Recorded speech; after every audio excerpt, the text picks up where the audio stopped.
En 2011, cela faisait plus de 40 ans que Mouammar Kadhafi dirigeait la Libye. Il avait survécu au coup d'État, aux sanctions internationales et à plusieurs guerres. Mais dans les derniers mois de sa vie, tout a soudainement changé.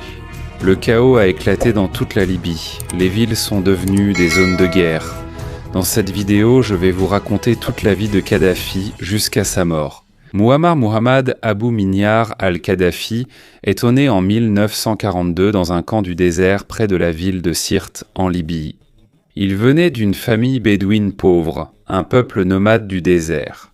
Jeune, il a rejoint l'armée et a étudié en Libye avant d'être envoyé au Royaume-Uni pour une formation complémentaire. En 1969, à l'âge de 27 ans, il a dirigé un coup d'État contre le roi Idriss.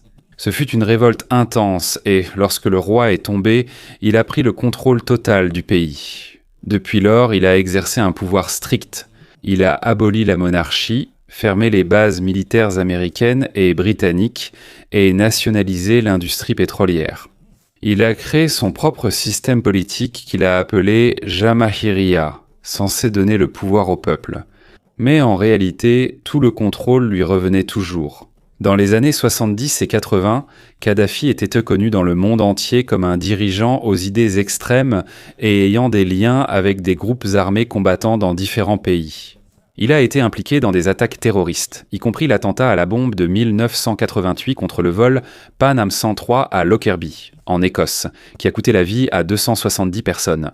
À cause de cela, la Libye a été soumise à de lourdes sanctions économiques et à des restrictions internationales pendant de nombreuses années. Cependant, Kadhafi a également tenté de se présenter comme un leader panafricain et panarabe. Il voulait unir les pays africains et devenir une voix contre l'Occident. Au début des années 2000, il a commencé à adoucir son image. Il a mis fin au programme d'armement, a rétabli les relations avec les pays occidentaux et a tenté de relancer l'économie de la Libye. Mais à l'intérieur même du pays, la colère du peuple ne cessait de grandir. Le gouvernement exerçait un contrôle strict. Il n'y avait aucun parti politique, aucune liberté d'expression et la corruption était généralisée. La richesse tirée du pétrole profitait uniquement à une poignée de personnes au pouvoir. Kadhafi et sa famille vivaient dans le luxe, tandis que la majorité des Libyens vivaient dans la pauvreté. C'est pourquoi, en février 2011, lorsque les manifestations ont éclaté, cela n'a surpris personne. Dans la deuxième plus grande ville de Libye, les citoyens ont suivi le mouvement de protestation, car ils ont été inspirés par les révolutions en Tunisie et en Égypte, où les dirigeants ont également été renversés. Ce mouvement a été appelé le Printemps arabe, une vaste opposition contre les dictateurs au Moyen-Orient et en Afrique du Nord. En Libye, ce genre d'événement a commencé le 15 février lorsque les familles des prisonniers politiques se sont rassemblées devant un poste de police pour demander la libération de l'avocat des droits de l'homme Fatih Tel. Il a été arrêté ce jour-là après avoir parlé du massacre de la prison d'Abu Salim en 1996 où plus de 1200 prisonniers ont été tués par les hommes de Kadhafi. La protestation a rapidement pris de l'ampleur. Le 17 février qu'ils ont appelé le jour de la colère, des milliers de Libyens sont descendus dans les rues de Benghazi, Baïda, Tobrouk et Derna. Ils étaient en colère contre 4 décennies de dictature, la pauvreté et la répression. Au lieu de leur permettre de s'exprimer pacifiquement, ils ont été la cible de tirs des forces de sécurité, y compris l'agence de sécurité intérieure et des membres des comités révolutionnaires. Selon les rapports des hôpitaux, plus de 230 personnes ont été tuées en seulement 4 jours. La plupart ont été touchés à la tête et à la poitrine, preuve que des munitions réelles ont été utilisées contre Maintrouzi, contre les civils. Le gouvernement a même envoyé des troupes supplémentaires et placé des snipers sur les toits. Dans les médias d'État, Kadhafi accuse des agents étrangers et des jeunes soi-disant ivres ou sous l'emprise de drogues interdites. Son fils, Saïf al-Islam Kadhafi, est également apparu à la télévision pour avertir qu'il y aurait des rivières de sang si les manifestants ne s'arrêtaient même pas. Plus le gouvernement réprime les manifestations, plus le nombre de personnes qui résistent augmente. À la dernière semaine de février, certaines des unités militaires les plus puissantes ont commencé à faire défection. Dans la ville de Benghazi, certains soldats ont refusé de tirer sur les civils. La 36e brigade, dirigée par le général de division Souleymane Mahmoud, s'est elle-même battue contre le régime qu'elle servait autrefois. et ils ont aidé les rebelles à prendre le contrôle de la ville. Plusieurs bâtiments gouvernementaux ont été incendiés. Les postes de police ont été occupés et des armes ont été volées dans les camps militaires. Le 24 février, presque toute la partie orientale de la Libye n'était plus sous le contrôle de Kadhafi. Dans les villes de Tobrouk, Misrata, Baïda et Zaouïa, les affrontements violents se poursuivent. Les anciens manifestants sont maintenant armés avec des fusils qu'ils ont récupérés dans les bases militaires abandonnées. Même certains pilotes de l'armée de l'air de Kadhafi ont refusé l'ordre de bombarder leur propre ville. Au lieu de cela, ils ont volé vers Malte pour demander l'asile. Au milieu du chaos, l'opposition a commencé à s'unifier. Le 27 février, le Conseil national de transition, ou CNT, a été officiellement formé à Benghazi. Sous la direction de l'ancien ministre de la Justice, Mustafa Abdel Jalil, ils sont devenus les représentants des forces révolutionnaires et ont commencé à planifier une nouvelle Libye, un pays sans Kadhafi. Pendant ce temps, Kadhafi contrôlait toujours fermement Tripoli et les régions voisines à l'ouest du pays. À ses côtés se trouvaient des unités d'élite, comme la brigade Kamis dirigée par son fils, Kamis Kadhafi. Il dispose d'armes lourdes, de chars et d'artillerie. En plus de cela, Kadhafi a également recruté des mercenaires étrangers, du Tchad, du Mali et du Niger pour réprimer définitivement les insurgés.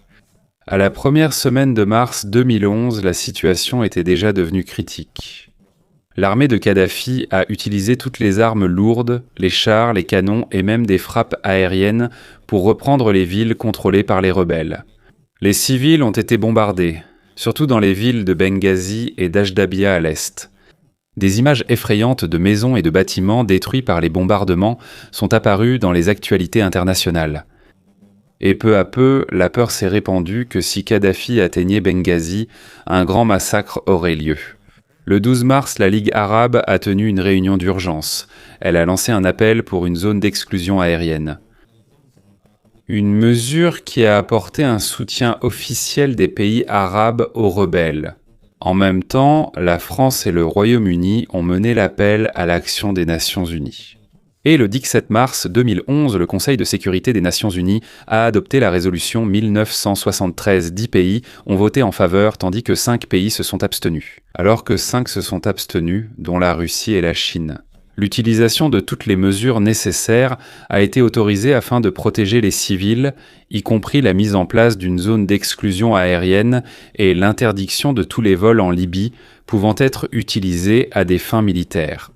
L'ordre comprenait également un cessez-le-feu immédiat des deux côtés. 2 jours seulement se sont écoulés. Le 19 mars, les frappes aériennes ont commencé. Cela a été dirigé par une coalition de pays tels que les États-Unis, la France, le Royaume-Uni, le Canada, et les premiers missiles ont visé les systèmes de défense aérienne, les stations radars et les centres de communication militaire de Kadhafi. Plus de 110 missiles de croisière Tomahawk ont été lancés depuis les navires américains et britanniques en mer Méditerranée. Pendant ce temps, les avions de chasse français ont attaqué et détruit les chars, se dirigeant vers ou se trouvant à Benghazi. La première phase de l'opération, appelée Opération Aube de l'Odyssée, avait pour objectif d'empêcher Kadhafi d'attaquer les civils, surtout dans les zones contrôlées par les rebelles. Le 23 mars, l'OTAN a pris le commandement total des offensives.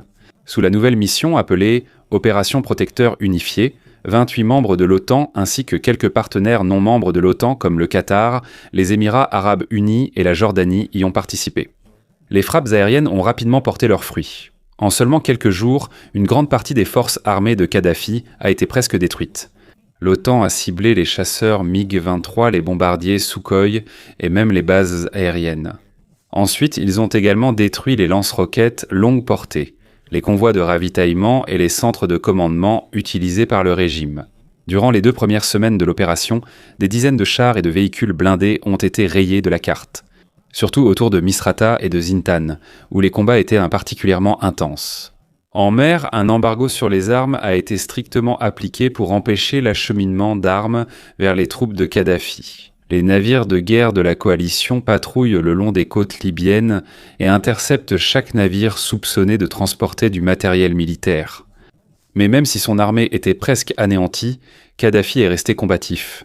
Il continuait de s'exprimer à la télévision d'État, accusant l'OTAN de vouloir recoloniser la Libaye.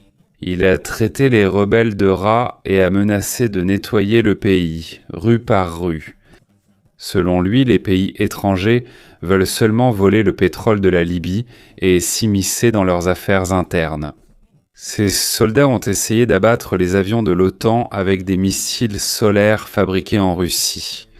Mais cela n'a même pas gêné les bombardements incessants. À la mi-2011, la situation a progressivement tourné parce que l'OTAN continuait de cibler les routes d'approvisionnement, les dépôts d'armes et les centres de commandement, ce qui a affaibli les forces de Kadhafi. Depuis 3 directions, les forces rebelles ont commencé à avancer vers la capitale, depuis les montagnes de l'ouest, le front de Misrata et l'est de la Libye. Et le 20 août 2011, les rebelles ont lancé leur offensive finale qu'ils ont appelée l'opération Aube de la Sirène. Un plan soigneusement préparé a combiné les forces secrètes qui avaient été infiltrées dans la ville plusieurs semaines avant l'attaque. Le jour venu, ils ont agi simultanément depuis l'intérieur de Tripoli, tandis que des convois armés approchaient de l'extérieur de la ville. Pendant 5 jours, la capitale a été en proie à de violents combats. Dans les districts de Tajoura, Pachloum et Souk al-Jumaa, des combats ont éclaté, semblant ne jamais finir. Les loyalistes de Kadhafi ont tenté de défendre leur position à l'aide de snipers et de chars, mais ils ont été submergés par la rapidité et le nombre des rebelles. Beaucoup de soldats du gouvernement se sont rendus, tandis que d'autres ont simplement abandonné leurs barricades. Le 23 août, les rebelles ont finalement pris d'assaut Bab al-Azizia, la forteresse la mieux gardée de Kadhafi au cœur de Tripoli. Pendant plus de 4 décennies, cela a servi de cœur à son régime. Elle a été renforcée par d'épais murs de béton, des bunkers et des installations souterraines. Un véritable symbole de pouvoir qui s'est finalement effondré au milieu de la guerre. À l'intérieur du complexe, les rebelles ont trouvé toutes sortes de luxes, des armes, des documents et des objets de valeur abandonnés dans la précipitation. Mais la personne qu'ils cherchaient le plus, Mouammar Kadhafi, n'était plus là.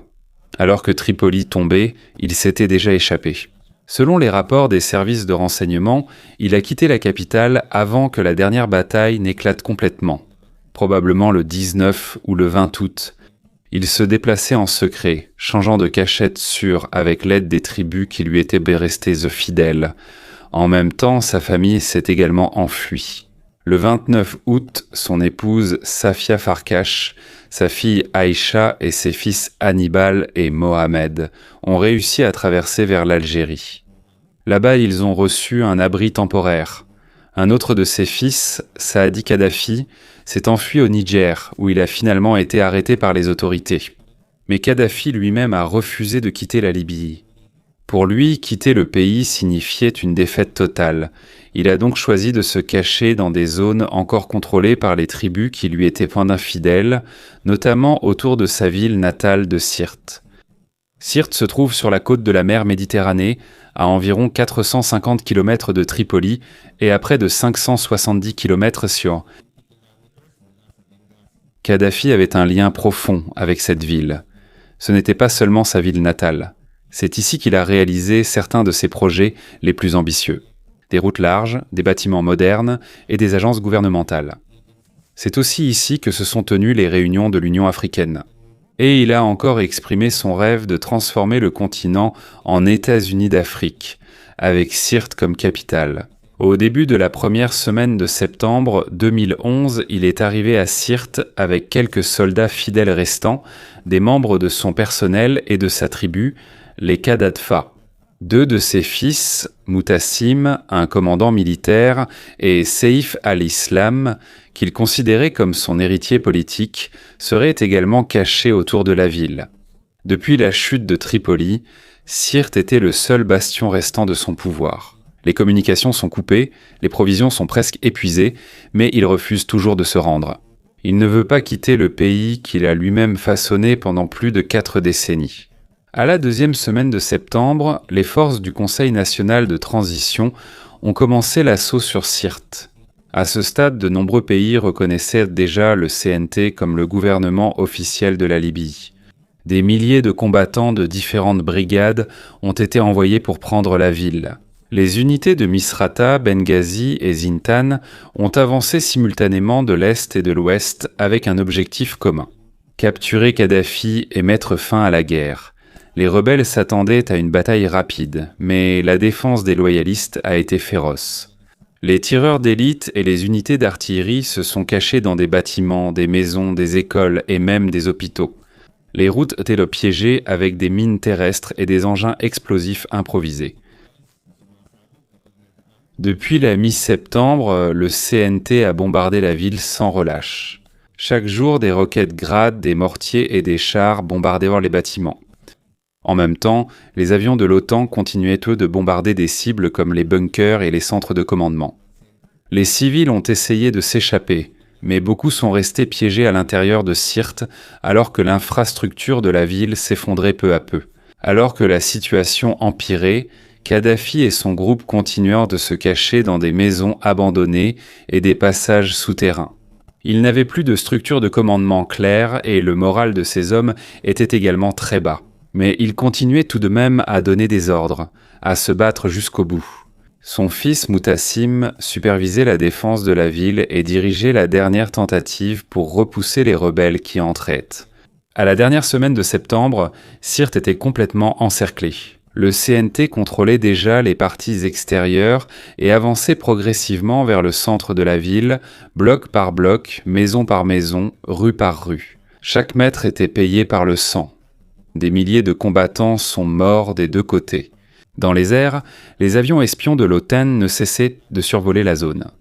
Ils se déplaçaient sans cesse, cherchant le moindre signe indiquant où se cachait celui que l'on considérait depuis longtemps comme le roi du désert. Alors que les combats faisaient rage à Sirte, les forces de l'OTAN utilisaient leurs avions de surveillance pour surveiller chaque mouvement dans la ville. À l'aide des signatures thermiques et des signaux radio, ils surveillaient chaque cachette possible de Kadhafi. Pour cette raison, il a strictement ordonné à son groupe de ne pas utiliser de téléphone, de radio ou d'appareils électroniques.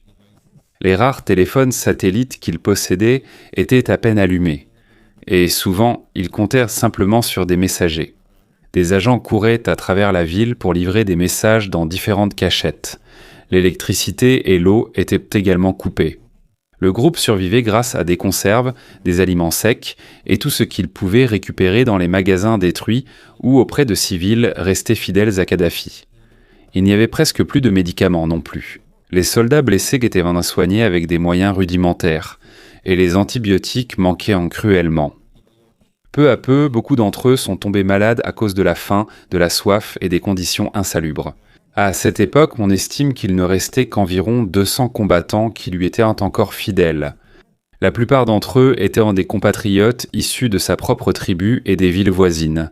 Ils ont servi de dernière protection à Kadhafi. Ils formaient un petit convoi qui l'entourait constamment à chacun de ses déplacements. Faisait également partie de ce groupe Abu Bakr Yunis Jaber, le ministre de la Défense de la Libye, l'un des derniers piliers de son régime. Selon les témoins et les rapports publiés après la guerre, il était clair que la santé de Kadhafi s'était détériorée. Il avait beaucoup maigri, il était pâle et visiblement fatigué. Il n'était plus le leader charismatique et arrogant que l'on voyait autrefois à la télévision. Au fur et à mesure que sa barbe poussait, elle devenait blanche comme de la cendre. Il y avait des rapports selon lesquels il souffrait d'hypertension, de diabète léger et d'un stress extrême. Mais même dans cet état, il n'a pas fléchi. Il a refusé de se rendre ou de quitter la Libye tant qu'il n'y était pas forcé. Après la chute de Tripoli, il a également cessé de s'exprimer en public. Plus de discours à la télévision d'État, plus de cris de révolution. Il savait que tout indice sur sa localisation pouvait entraîner une frappe aérienne de l'OTAN. C'est pourquoi il était resté silencieux. Une tactique discrète pour dérouter le monde. Il voulait que tout le monde pense qu'il avait peut-être été tué, ou qu'il s'était peut-être enfui dans un autre pays. Mais derrière ce silence, il avait toujours un plan. Son objectif était de percer le siège de Sirte et de s'échapper vers le sud, possiblement vers la ville de Saba au milieu du désert, ou alors de traverser jusqu'au Niger, où certains de ses hommes avaient déjà réussi à s'enfuir. Mais les rebelles surveillaient étroitement toutes les routes menant hors de la ville. Les routes étaient remplies de points de contrôle. Les convois qui tentaient de sortir étaient pris en embuscade ou forcés de faire demi-tour. Il n'y avait plus de route sûre, plus aucun endroit où se cacher. Son groupe devenait de plus en plus désespéré. Ils ont appris à dormir à tour de rôle. Certains montaient dans la garde pendant que les autres se reposaient un temps. Ils ont utilisé des sacs de sable et des débris pour bloquer les passages et cacher les véhicules à la vue des drones. Mais malgré cela, leurs mouvements et leur quotidien restaient limités. Les chaînes de la guerre se resserraient chaque jour davantage. Vers la mi-octobre 2011, il était clair qu'ils n'étaient pas plus en mesure de défendre Sirte. C'est pourquoi, le 19 octobre, Kadhafi a décidé d'essayer de s'enfuir. Le soir même, ils ont commencé les préparatifs. Ils ont formé un convoi de plus de 50 véhicules. La plupart étaient des pick-up et des SUV équipés de mitrailleuses ou d'armes anti-aériennes. Certains étaient remplis de munitions et d'armes, tandis que d'autres transportaient ses hommes et son personnel. Le convoi comprenait Mutassim Kadhafi, Abou Bakr Younes Jaber et Mansour Dao, son chef de la sécurité, ainsi que plusieurs hauts responsables militaires et quelques membres de la famille. Un plan dangereux. Mais ils n'avaient plus d'autre choix. Pour éviter les yeux de l'OTAN, ils partiraient au milieu de la nuit. Vers 8 heures du soir, le 19 octobre, le convoi a commencé à se déplacer lentement depuis leur cachette dans la ville. Pas de phare, pas de bruit. Ils passent entre les bâtiments et les arbres, espérant que l'obscurité couvrira leur fuite. L'objectif du groupe de Kadhafi est de sortir de Sirte, de prendre la route du désert vers Wadi Zamzam, puis de se diriger vers Saba, d'où ils prévoient enfin de traverser vers le Niger ou l'Algérie. Mais ils ne savent pas que depuis des semaines, des drones de surveillance de l'OTAN surveillent Sirte sans relâche. Les agents américains et français observent patiemment tous les mouvements suspects dans la région, espérant qu'ils pourront déterminer le moment exact de la fuite de Kadhafi. Et cette nuit-là, un drone américain MQ-1 Predator, volant haut dans le ciel de Sirte, a détecté des signatures thermiques inhabituelles. Un convoi quittait lentement la ville au milieu de l'obscurité. À l'aube du 20 octobre, alors que le convoi se trouvait à l'ouest de Sirte, les observateurs ont de nouveau confirmé leur position. Vers 8h30 du matin, l'OTAN a lancé la dernière opération. Depuis une base lointaine, un drone Predator a tiré un missile Hellfire qui a frappé l'un des véhicules de tête du convoi. En un instant, toute la colonne s'est arrêtée, l'avant s'est embrasé et l'arrière a soudainement été frappé par des bombes guidées par laser, larguées par des Mirage français. Plusieurs véhicules ont explosé et d'autres se sont renversés en tentant de fuir les explosions successives. Au milieu du chaos, de nombreux hommes de Kadhafi ont été tués sur le coup. Certains se sont enfuis en sang, tandis que les survivants, dont Kadhafi, Mutassim et Mansour Dao, se sont précipités pour se réfugier dans un grand tuyau de drainage au bord de la route, d'environ 1,20 m de large, juste assez pour que quelques personnes puissent s'y entasser. Ils sont restés là, silencieux et cachés dans l'obscurité, espérant ne pas être découverts. Mais peu de temps après, les rebelles sont arrivés. Depuis Misrata, ils suivaient à an le convoi depuis longtemps, et lorsqu'ils ont entendu les explosions, ils se sont immédiatement dirigés vers la direction de la fumée. Ils portaient des fusils, des grenades et des mitrailleuses légères. Ils ont patiemment fouillé chaque bâtiment détruit et chaque véhicule éparpillé jusqu'à ce qu'ils remarquent des traces de sang et des empreintes menant à un égout. Ils ont d'abord lancé une grenade, puis se sont approchés lentement pour jeter un coup d'œil. C'est là qu'ils ont vu l'ancien. Puissant dictateur, agenouillé à l'intérieur du tuyau, portant un pantalon marron, une chemise ensanglantée et un gilet pare-balles. Son visage était presque méconnaissable à cause de la saleté et du sang. Il avait des blessures au bras, au dos et à la jambe, probablement causées par des éclats de métal lors de la frappe aérienne. On l'a tiré dehors et exposé à la lumière du jour. Il pouvait à peine se tenir debout. Quelques instants plus tard, Mutassim Kadhafi a également été capturé, suivi de Abou Bakr Younes Jaber, grièvement blessé. Tué ou capturé aux alentours. Selon Mansour Dao, l'un des prisonniers capturés vivants, Kadhafi aurait vraiment tenté de s'échapper vers le barrage avant qu'il ne soit bombardé. Les rebelles ont emmené Kadhafi dans un pick-up. Pendant qu'il roulait, les gens criaient.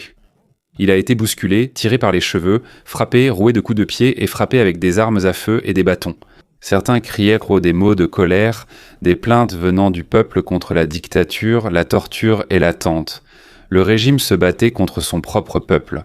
Avec l'augmentation des rebelles autour, la situation devenait de plus en plus chaotique. Dans les vidéos apparues par la suite, on voit Kadhafi penché, la tête et le corps ensanglantés, alors qu'on tente de le faire monter de force dans un véhicule.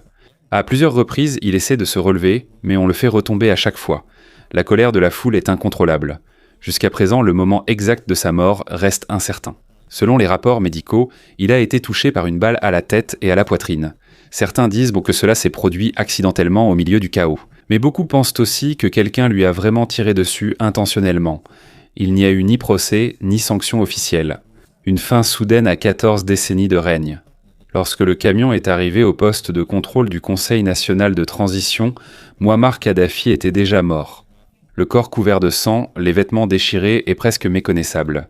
Les médecins ont déclaré qu'il est décédé vers 1h de l'après-midi, le 20 octobre 2011 à l'âge de 69 ans. Son corps a été transporté dans la ville de Misrata, un endroit qui s'est violemment vengé des années de son occupation.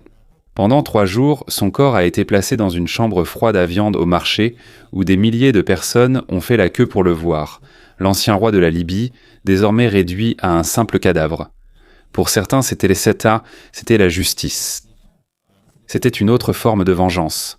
Les corps de Namoutassim Kadhafi et d'Aboubakr Younes Djaber, tous deux morts quelques heures après leur capture, ont également été amenés à Misrata. Le 23 octobre, 3 jours après sa mort, le Conseil national de transition a officiellement déclaré la fin de la guerre civile libyenne. Après plus de 8 mois de combat et plus de 30 000 morts, un nouveau chapitre a commencé pour la Libye. Mais le lieu de sa dernière demeure reste un mystère.